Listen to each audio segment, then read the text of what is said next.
Thanks for joining me.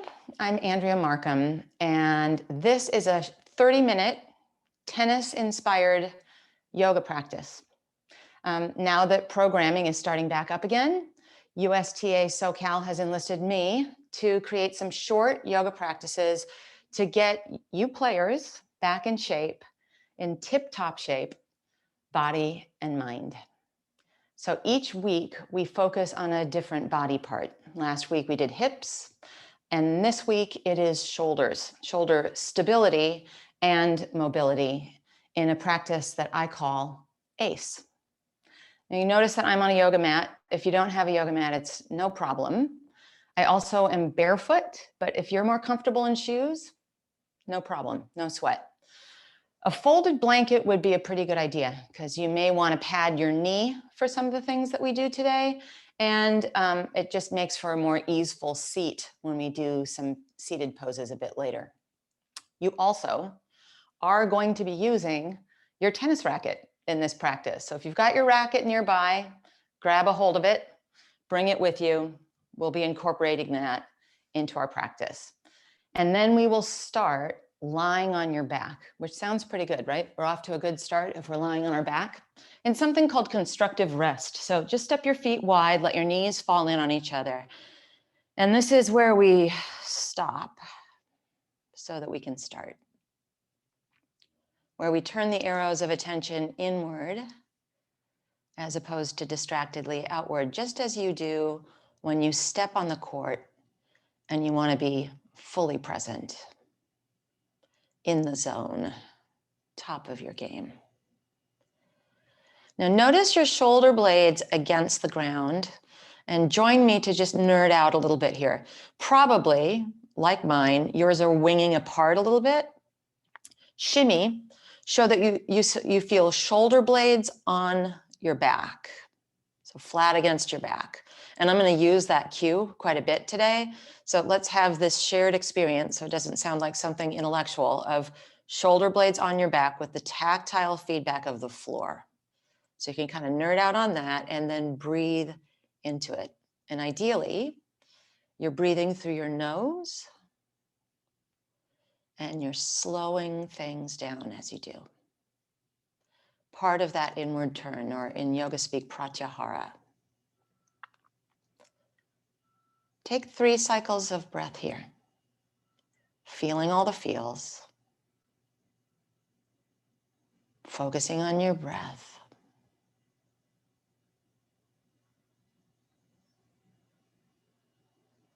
Now with this imprint, this memory of what your shoulder blades feel like right now, roll over onto your belly and then come into Sphinx Pose. So forearms on your mat, and then it feels like you're tractioning your mat. So bringing your elbows towards you as you traction. And then your chest is moving through the gateway of your arms and your gaze is straight out in front of you. So it's going to be tempting to try to do a lot with your neck. Instead, let it be in your shoulders and you'll feel it's shoulder blades on your back, although they're imprinting. There's a little bit of a back bend there. And then from here, move your elbows just a little closer to you, curl your toes under, peel your chest, your belly, your hips, maybe also your knees off your mat, and voila, just like that, shoulder stability. So we're in plank on our forearms and you're reenacting shoulder blades on your back from when we were lying on the ground. And we're actually building a little bit of heat, a little bit of tapas in our bodies. Your gazing point is just at that front edge of your mat and you're still breathing through your nose. And you're really feeling the shoulder blades on the back and the shoulder stability, rotator cuff muscles called to action. Important for our serves, for all the ground strokes, really for the whole game. Stay for 3 cycles of breath. Remember that you can bring your knees down onto your mat anytime. 2 more moments here. I'm sneaking in a little bit of core work also. Now gently lower your hips to your mat, uncurl your toes, and then take your arms alongside your body, palms facing down. You can rest your forehead on the ground. I think if I do that, I'm going to swallow my microphone and you won't appreciate that. So forehead on your mat, Press your hands down into the ground and then smile your collarbones. So you have essentially that Sphinx pose feeling in your shoulder blades that are now in retraction. That means they're moving towards one another, but it's still a sense of shoulder blades on your back, and it's still not scrunching shoulders into ears, which is a big distinction. So keep pressing down into the ground. And this is posterior chain strength and length. So lift your low belly, get long and strong in this back bend, and then consider the possibility of lengthening your legs to the extent to which they also come off your mat. And then lo and behold, you have muscles in your back body, just like we discovered in your front body. And you might decide to lift your hands off your mat. So when your hands are on the ground, you have a lever to press against. When they're off the ground, you're probably going to feel your muscles called to action even more. And you have to find it in midair, just like you'll have to on the court when you're using your shoulder girdle to create an ace and win every match this season. Now, you can stay just like this with your shoulders in extension, or you can take a little cactus shape with your arms and see what that feels like. Still, you have that memory of when we were lying on our backs and you could feel the shoulder blades on your back, and you still feel them. They're just in midair. And it might be that some of you take this into shoulder extension, which is like a Superman, arms out in front of you. And instead of your chin doing the job, you're letting your arms lengthen and lift. So it's basically your arms and your ears on the same line. And maybe by now you believe me that you have muscles on your back body. 2 more moments here. And then release. Make a pillow with your hands, bend your knees, and then just windshield wiper back and forth for a moment. So if that felt intense, which it might, you release that a bit. And then just when you thought it was safe, back to plank on your forearm. So forearm plank, lift your chest, lift your hips, thighs, maybe knees off your mat. Now, if you need to stay with knees down and stay in this same position that we did before, but find the nerding out of shoulder blades on your back. Possibly you add the obliques, and the obliques are really important when we serve, and those are your side waist muscles. So this is something that I call my least favorite thing, and you may agree when we do it. You'll come to the outside of your right foot and inside of your left foot, but both forearms are pressing evenly into your mat, and you want to keep shoulder blades on your back, and that might be a little challenging. You can feel it in the side waist, I'm thinking. If you want a little kerosene on the fire, stack your feet, but keep the evenness in both of your forearms. And by the way, how's it going with your breathing? 2 more moments. Come back down the middle. So scissor your feet and then down the middle. It could be here that you bring your knees to your mat for a little respite. You might even go back into the Sphinx pose that we all did together earlier. Second side when you're ready, and sort of even if you're not, razor's edge of your left foot, inside of your right foot. Evenness remains in your forearms and the ground, and shoulder blades are on your back. If you want kerosene on the fire, stack your feet. So making things harder doesn't make it better yoga. Sort of like with your stroke, sort of like when you're in the zone in a game, you don't really want to make it harder. You want to find that groove. 2 more moments here. And then scissor your feet, come back to center. See if we can let this brew, shoulder blades on the back, 2 more moments. And then lower your hips onto your mat, uncurl your toes, make that pillow with your hands and windshield wiper. 1 more time, side to side. Just let it go, let it go, let it go. You can rest your hand on your forehead on your hands. Again, I think it's going to be a microphone trick for me. And then from here, relocate your hands next to your floating ribs and uncurl your toes 1 more time into our posterior chain. So it's like you're dragging your hands to the back of your mat. Still, you're not doing it with your chin. And then lift your hands off your mat. You're going to feel those back body muscles come back into the mix. If you love lifting your legs, you can do that. But when we do what's called a vinyasa, you're going to press the toenail side of your foot into your mat. So you may want to rehearse that a little bit. Bring your hands back onto your mat, traction, and you'll probably go just a little bit longer and higher. And then lower down, we'll come to child's pose. So just sit back onto your heels. Your knees can be quite wide apart or pretty close to each other. Maybe your forehead rests on the ground. And this is a very nice release from some elongating back bends that we just did. From child's pose, downward facing dog. So bring your hands shoulder distance apart, walk them a little bit forward of hands and knees, curl your toes under, and then lift your hips up and back. You might experience some tightness in your back body. That's fine. It's why this is a great thing to do. Perhaps it's better for you to step your feet as wide as your mat and bend your knees. In fact, we'd all benefit really from exploring. And all of these postures are just us tinkering in our laboratory. So to be flexible doesn't mean that you're better at yoga. It just means you're flexible in doing yoga, and maybe you're inflexible in doing yoga, and that's fine too. I love to hold the edges of my mat. So if you happen to have a mat, I hold the edges of my mat, and then it's like I'm trying to pull my mat apart, and it's as if I'm trying to pull my mat away from my head. And then the shoulder blades on your back feeling is going to come back into play. You're going to feel spaciousness, not compression in the shoulders. So not shoulders and ears, but some space. And then see if you can keep that space and return your hands to shoulder distance on your mat. Maybe you step your feet hip distance, and eventually your heels start to sink down towards the ground. So let it be a process. Your yoga practice is exactly that. It's a process, a practice. It's really not a performance. 2 more moments here. You can always return to that child's pose that we did, if this feels like a long time on your hands or upside down. And then come to plank position, and this time it's plank on our hands, and we're finding that nerding out place. So shoulder blades on the back. The core work that was evident when we were in plank on our forearms is here as well. And you're growing tall from the crown of your head, out your heels. And just like when we were plank on our forearms, if you prefer your knees down on your mat, bring your knees down on your mat. A couple more moments here. And then bring your knees to your mat, but it's like further back in space than if we were on our hands and knees. Think shoulder blades on the back, right here, right now. Low belly lifting, just like the core work we've done suggests.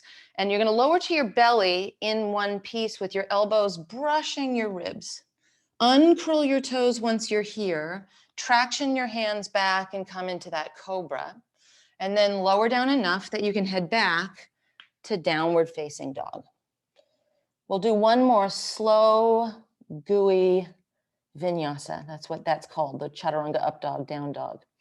So inhale to plank. Your knees can be up or down. All I ask is that your shoulder blades stay on your back as you lower to a Chaturanga and onto your belly, and then into Cobra, which feels an awful lot like Sphinx Pose did. And then lower down enough that you can come into downward facing dog. Sometimes foot pedaling or some movement is kind of interesting in down dog, but what we want to find is a sense of stillness. That's really the slippery part of things. It's easy to get distracted. It's a little bit more challenging to really be fully present, but it's powerful stuff. Let your right leg reach behind you here in down dog. Maybe you revisit things we did last week. So you could open up your hip. You can do what's called circumduction in the hip. So some movement that's circular, that doesn't feel super linear. And if you didn't do last week's practice, it's going to live on the USTA SoCal site, and you can do any of these anytime.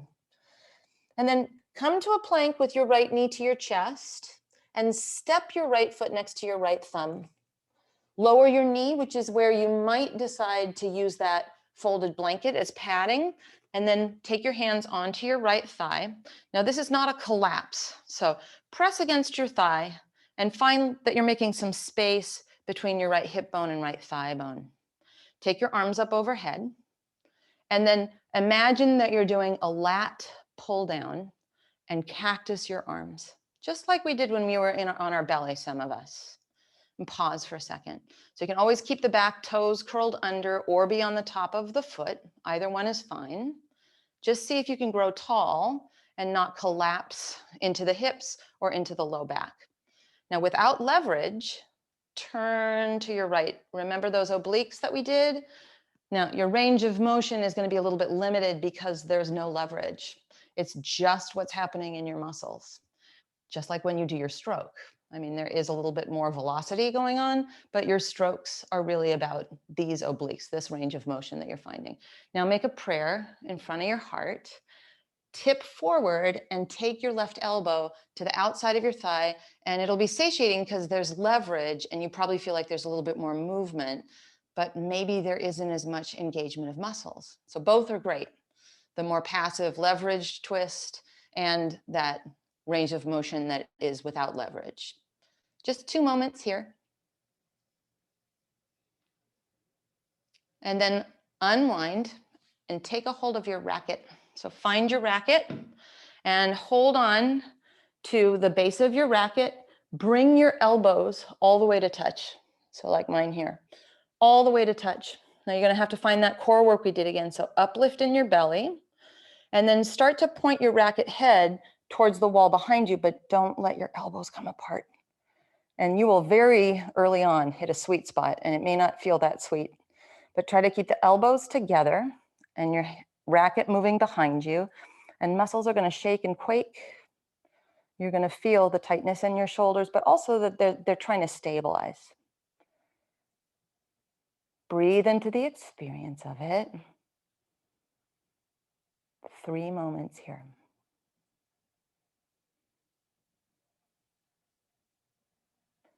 Now gently release. Take your racket behind you and put the racket head on the ground.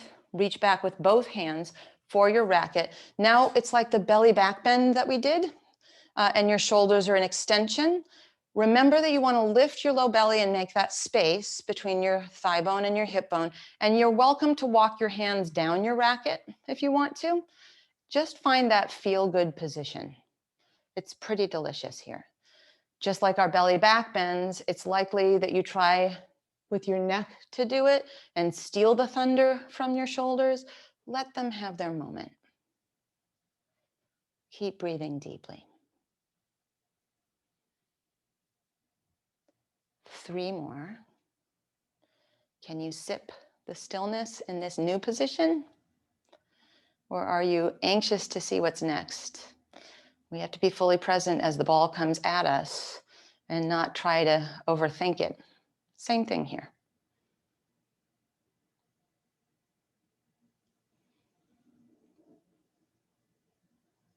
Now gently release your racket off to the side. Just make sure it's out of your way. Our dismount is to down dog. So hands flat, step back, downward facing dog. This might be like a little foot pedally moment for you. And I'm going to offer up, if you'd like, a vinyasa in between sides. So that just means maybe you stay here in down dog or take child's pose, or maybe you come into plank. You nerd out on shoulder blades on the back, and one side might feel different because we've visited some other poses in the meantime. Chaturanga, all the way to your belly, uncurl your toes, come into your Cobra, feel that posterior chain called to action, and then lower down a little bit, bring yourself back to down dog, where some of our friends are probably waiting for us. You can always take a sigh or a sound or a moment. Left leg reaches behind you. If you like the idea of making those circles or doing anything that feels exploratory, tinkering in your laboratory, do it. And then plank with your left knee to your chest. Step your left foot next to your left thumb. Lower the back knee. Find your padding if that's helpful. You can keep that back toe curled under or not. Climb your hands onto your thigh. And first just feel the solid recipe of stamping into your left heel, making a little bit of space between the left thigh bone and hip bone, and coming upright so it isn't a collapse. There's muscular integrity here. And then just take your arms to the sky. This is our pretend lat pull down. So cactus your arms and then turn to your left, and you won't get as far as you might think. And that's fine. We have no ego around it. Nobody needs to be a human corkscrew here. All you're noticing is that there's internal and external obliques that are a part of every stroke, that are something that you want to have strong for your serve. And then hands in a prayer. Lean forward, right elbow hooks, and now you've got leverage to play with, and they're both really important. They're both viable explorations within the same machinery. 2 more moments here.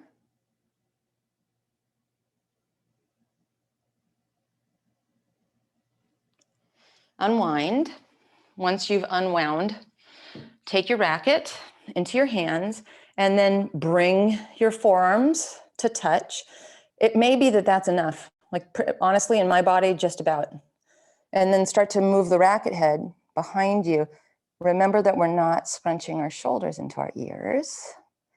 Try to let the low belly lift and then shake and quake away. But you're going to feel all sorts of feels and you'll breathe into them.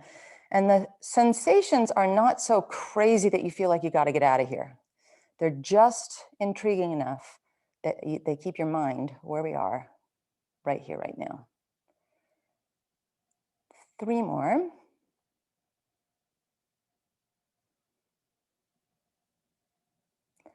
And then release that. Take your racket behind you. So racket head on the ground. Reach back with your arms. So now you're in shoulder extension and you can walk down as far as you'd like or not, but find the low belly lifting. Allow yourself to get as still as possible. Notice what you notice. In meditation, and really I think yoga is a movement meditation, we often talk about rumination and anticipation. Are you someone who's anticipating what's next? Are you a ruminator reviewing your performance so far? Or mine? Can you instead just be in what's actually happening this moment? Fully inhabit this moment.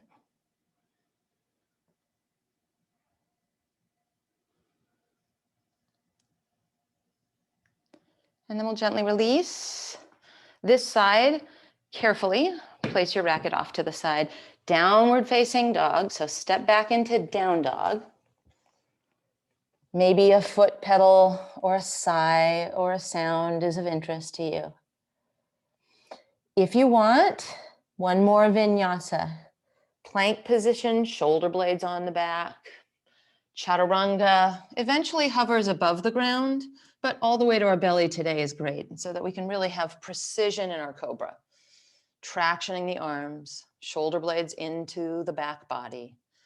And then release down and bring yourself into down dog, where many may already be. And then to child's pose. So knees apart, chest in between. And one really delicious shoulder stretch to me is to be in what looks a little bit like child's pose, but come a little bit further forward and take your elbows onto the ground. You could even take your elbows onto blocks if you happen to have them.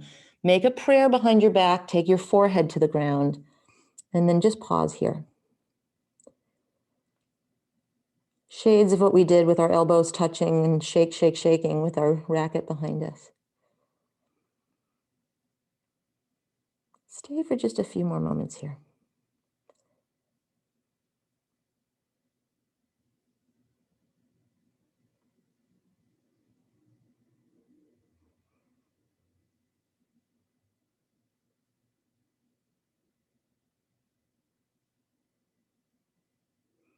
Let's check out what comes up for you when I'm silent.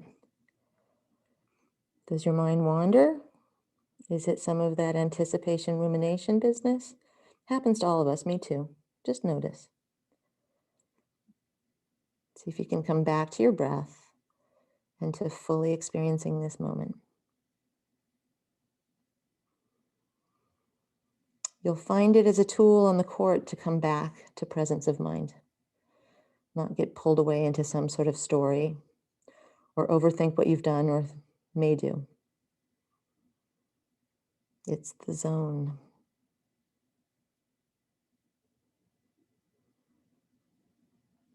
And just slowly untangle yourself from this.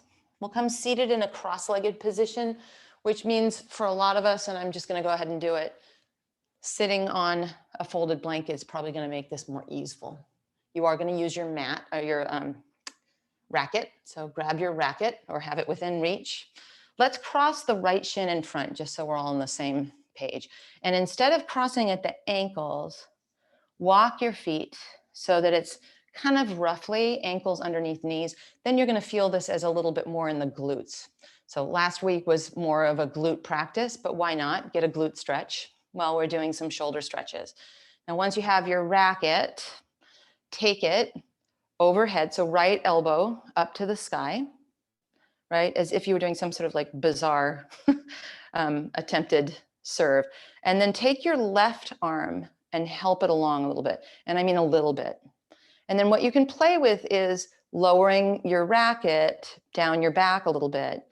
And you'll feel probably the head of the racket on your sacrum. That's that bony part at the base of your spine. Just see where it's sticky. Notice if you're bringing your shoulder into your ear, and let there be freedom.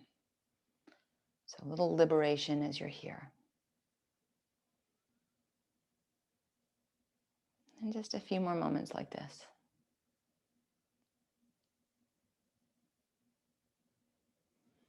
Take your left arm out to the side and turn your thumb to face down. Then reach back behind you and you'll come across, oh my goodness, my racket's there. And then just see where you might hold on to your racket. And if it feels relatively open, you can walk your hands up your racket towards one another, but no goal to try to shake hands behind your back. Just find a place where you feel the left side of your body, the pectoral muscles are opening up. They might feel a little evidence of when our elbows were together. So we're setting them free. And it's also a place where we tend to slump as we sit in front of endless Zoom meetings. So you might feel that also disappearing a bit. And then I dare you to close your eyes and go into the inner landscape. And I'm going to be silent for a full minute, believe it or not. Just see how it goes.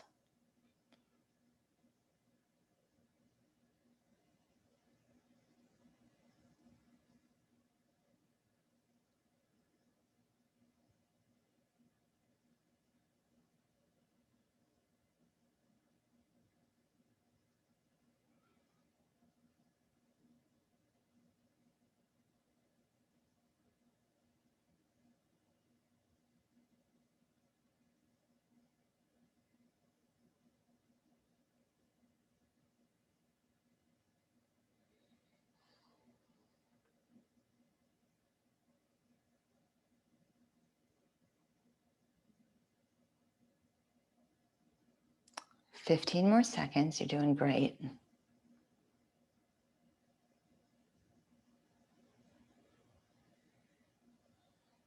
And blink your eyes open and gently free this side. Take your racket in your left hand now, and then just take the head of the racket towards the ground. With your right hand, assist the stretch. Remember, we're just looking for freedom. Stay with it for a couple moments.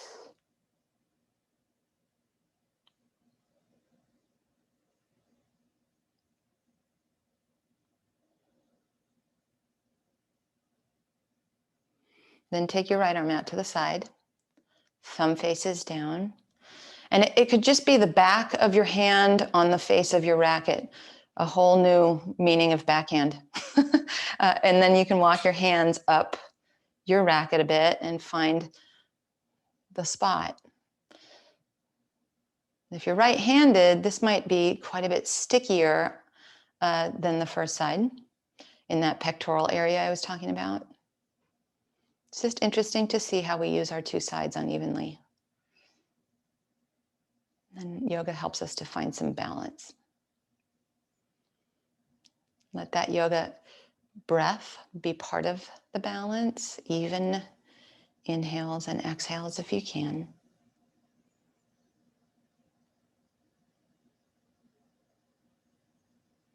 Maybe you close your eyes again on this side. See if you can drop into exactly where you are. And with your eyes closed, it reminds you that this is an inside game, the inner game of tennis.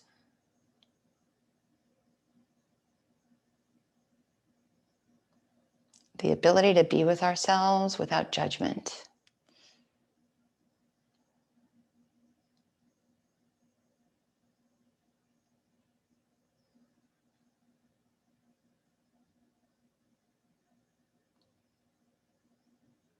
Last couple moments here.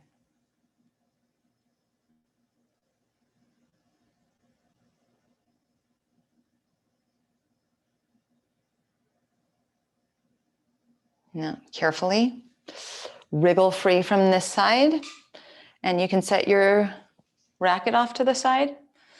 Let's cross the other shin, the left shin in front. So lean back if you like a little bit of a waggle, you can do that. And then remember, it's kind of a tighter cross so that we get a little bit more of a glute stretch. You're perched up on something most likely. If you weren't for the first side and you feel like, gosh, maybe I should give that a shot, you're allowed to try now. And then just take your right arm straight across your body and like a lever, pull it across. Here as well, you're gonna have to double check that it doesn't become a big struggle in the right shoulder. Just a sweet little stretch across the deltoid.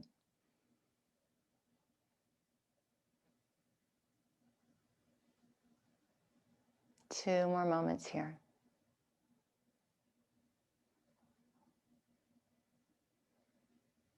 Switch arms. Left arm across your body. The straighter you keep the arm, the more you're gonna feel it. If it bends, that's fine. And then a little lever out of your right arm. And see what you see. Notice what you notice. Breathe into the sticky bits.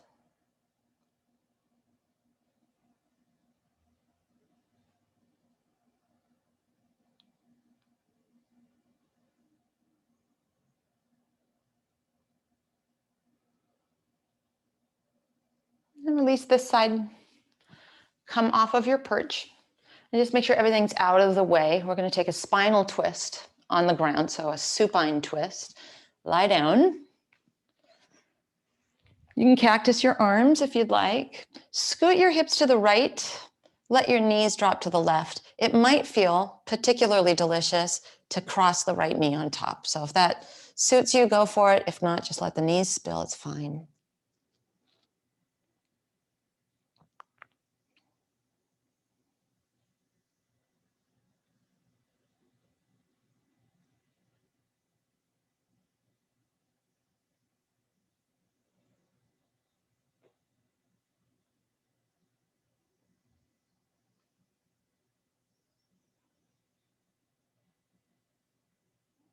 And then come through center.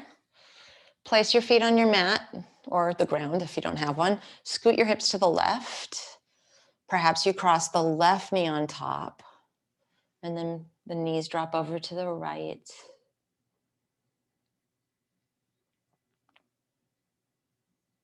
Just notice if there's tension in places like your jaw. Let that go. Your neck. You can feel your shoulder blades on the ground, like we nerded out earlier about it. If both are not on the ground, don't worry about it.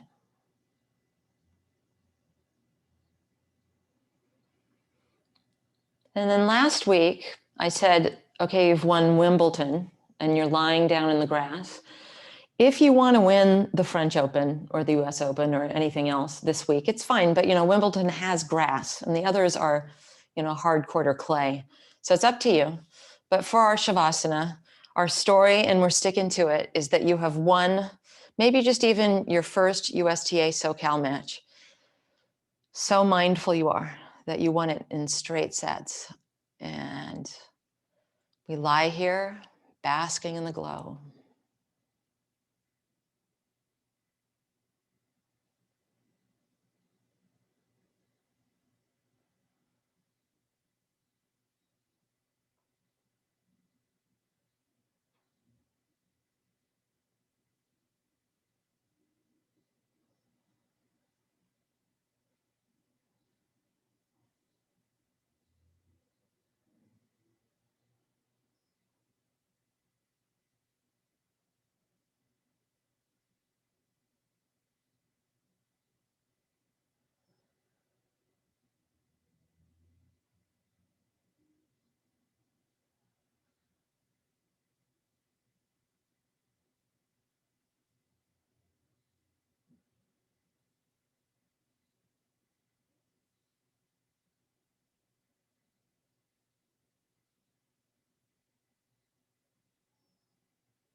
You're welcome to stay here lying in your Shavasana final meditation as long as you would like. When you're ready, move your fingers and toes. You can reach your arms overhead for a stretch. And gather your knees into your chest. Roll to either side. Come up to any comfortable seat. Maybe you climb back onto your perch. Let your palms come up or down and just notice how you feel afterwards. I appreciate you practicing with me, and you can use these poses, before a match, between sides, as you switch, after a match. You can do them as a full practice. Like I said, they're living on the USTA SoCal site, or just pluck the poses that you feel like are really great and help you. Thanks so much for practicing with me. Next week is split step, which will actually be a bit of a hamstring and split stretch, but also a split step. I hope to see you then.